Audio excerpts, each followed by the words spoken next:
생활 속 법률 히어로 이승우 변호사의 사건 파일.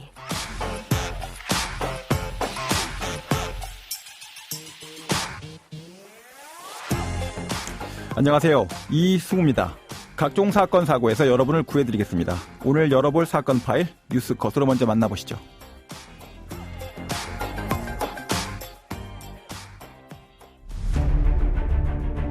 송영길 더불어민주당 전 대표에게 망치를 휘두른 유튜버가 구속 상태로 검찰에 넘겨졌습니다. 서울 서대문경찰서는 공직선거법과 특수상해 혐의를 받는 유튜버 70살 표모 씨를 검찰에 구속 송치했습니다. 자, 사건 파일 오늘 주제는 어제에 이어서 공직선거법입니다. 자, 민주주의 적은 나와 의견이 다른 사람을 강제적으로라도 침묵하게 만들겠다, 이런 생각이라고 할 수 있습니다. 듣고 토론하고 공통 분모를 찾고 대안을 같이 생각하고, 참 이 머리 아픈 과정이지만 민주국가 내에서 내가 자유를 누리고 싶다면 상대방의 자유도 존중해야만 합니다. 자, 이와 같은 반대 가치의 의견 존중, 그리고 선택의 절차에 대해서 진보라 변호사와 함께 알아보도록 하겠습니다. 안녕하세요, 변호사님. 안녕하세요. 진보라 변호사입니다. 자, 오늘 가져오신 사건은 비교적 최근에 일어난 사건이죠? 네, 그렇습니다. 피고인은 평소 자신이 운영하는 유튜브 채널을 통해서 종전 선언과 통일을 강하게 주장하였는데, 네. 2021년 8월경에 송영길 더불어민주당 대표가 한미 연합훈련을 예정대로 실시해야 한다는 입장을 밝히자 이에 분노해서 송영길은 민족의 반역자이고 대통령님의 반역자이다, 가만두어서는 안 되고 반드시 응징해야 한다라는 취지의 발언을 했습니다. 네.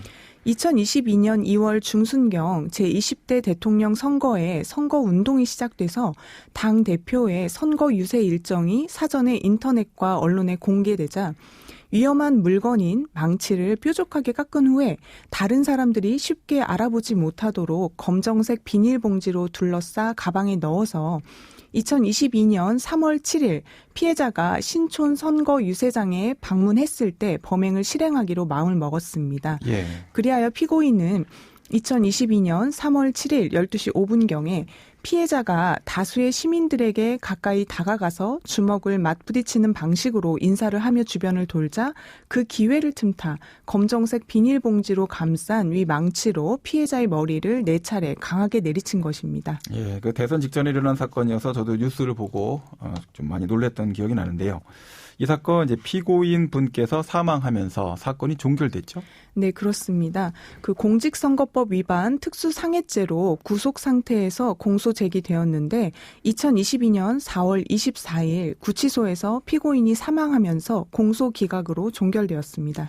자, 만약 이렇게 공소기각으로 종결되지 않고 판결이 나왔다라고 한다면 어느 정도 처벌이 나왔을 것으로 보십니까? 네, 2006년도경에 커터칼로 얼굴에 상처를 낸 사건에서 징역 10년이 선고된 적이 있었는데요. 네. 아마 이 사건도 유사한 형량이 선고되었을 것으로 예상됩니다.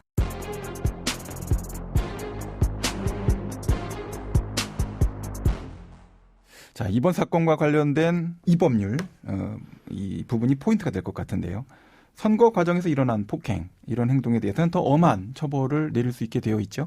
네, 그렇습니다.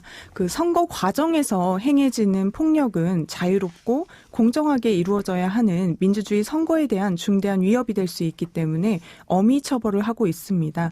공직선거법에서는 선거에 관해서 선거인, 후보자가 되고자 하는 자에 대해서 폭행을 하거나 협박을 한 경우 10년 이하의 징역 또는 500만 원 이상 3천만 원 이하의 벌금에 처한다고 규정을 하고 있습니다. 네, 그럼 선거사무장이나 연락소장, 이렇게 후보자를 돕는 이런 선거 관련된 종사자들에 대해서도 당연히 폭행 협박을 하게 되면 동일한 죄명이 적용이 되게 되죠? 네, 맞습니다.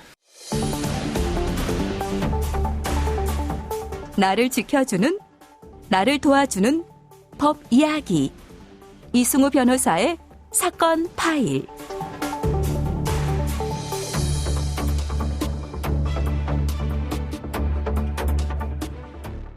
자, 공직선거법 관련돼서 해당되는 내용 관련해서는 또 후보자들의 신분 보장은 굉장히 엄격하게 또 강하게 보장하고 있는 여러 조항들이 또 있어서 그 점에 있어서 각별한 좀 주의를 요하는 부분도 있는 것 같습니다.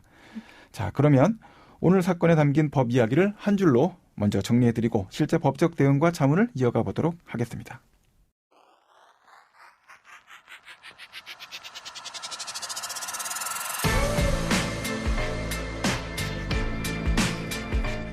이럴 땐 법대로. 자, 선거 과정에서의 폭력 행위는 단순한 폭행, 협박 또는 의사표시의 일종이다라고 착각하시면 안 됩니다. 이것은 이제 민주주의를 파괴하는 범죄고요. 그렇기 때문에 민주공화정에서는 엄한 처벌이 불가피합니다. 선거 과정 또 그 과정에서 과열되고 자기와 뜻이 다른 사람, 이런 사람의 선거운동하는 것을 비판하는 것까지는 자유롭게 인정이 됩니다. 그러나 앞서 말씀드렸던 바와 같은 폭력적인 방법으로 선거의 자유를 방해해서는 안 됩니다. 자, 변호사님, 이와 관련해서 검사 또는 경찰 공무원에 대해서 이 선거 자유 방해와 관련된 문제가 생겼을 때 처벌하는 규정 좀 설명을 좀 해주시죠. 네, 그 공직선거법 237조 2항에서 규정을 하고 있는데요. 네.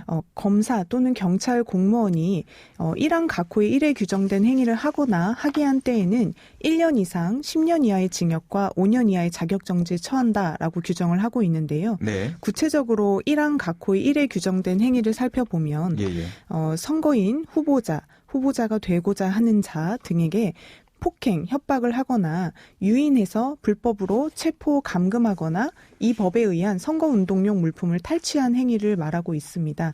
또 두 번째로는 집회, 연설 또는 교통을 방해하거나 위계, 사술, 기타 부정한 방법으로 선거의 자유를 방해하는 행위. 또 세 번째로는 업무, 고용, 기타의 관계로 인해서 자기의 보호, 지휘, 감독 하에 있는 자에게 특정 정당이나 후보자를 지지, 추천하거나 반대하도록 강요한 행위를 규정하고 있습니다.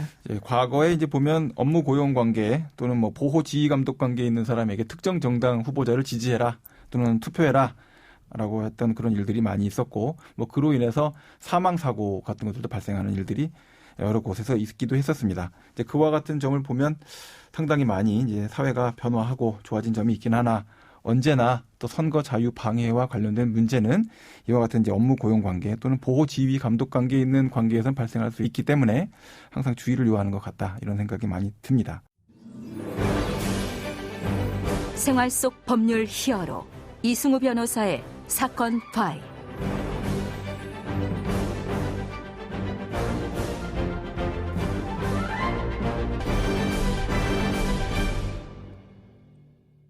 오늘 최근에 일어난 공직선거법 사건 다뤄봤습니다. 내일 8회 전국 동시지방선거가 진행되는데요.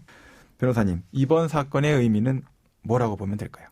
네, 선거의 자유, 공정이 침해되면 민주주의는 붕괴되고 극한의 폭력투쟁으로 변질됩니다. 네. 내가 지지하지 않는, 반대하는 후보의 목소리, 연설, 선거운동도 존중하고 나에게 주어진 투표권의 행사에 따라서 정당하게 심판하는 것이 민주주의임을 잊어서는 안 될 것입니다. 네네. 이러한 취지에서 사건 발생 당시에 폭력에 대하여 다시 추가 폭력으로 대응하지 아니하고 그 자리에서 가해자를 제압하고 대중을 진정시킨 송영길 측의 대응은 민주주의 정신에 부합하는 조치였다고 생각합니다. 예. 자, 말씀하신 바처럼 반대하는 신념을 가진 사람이라고 해서 폭력이나 위력으로 말살시켜야겠다, 이런 생각을 가져서는 안 되겠습니다. 그것이 바로 독재를 향하는 민주주의를 파괴하는 그런 사고방식이다라고 하는 점을 기억해야 될 것 같네요. 자, 오늘 말씀 고맙습니다. 지금까지 진보라 변호사와 함께했습니다. 감사합니다. 감사합니다. 네.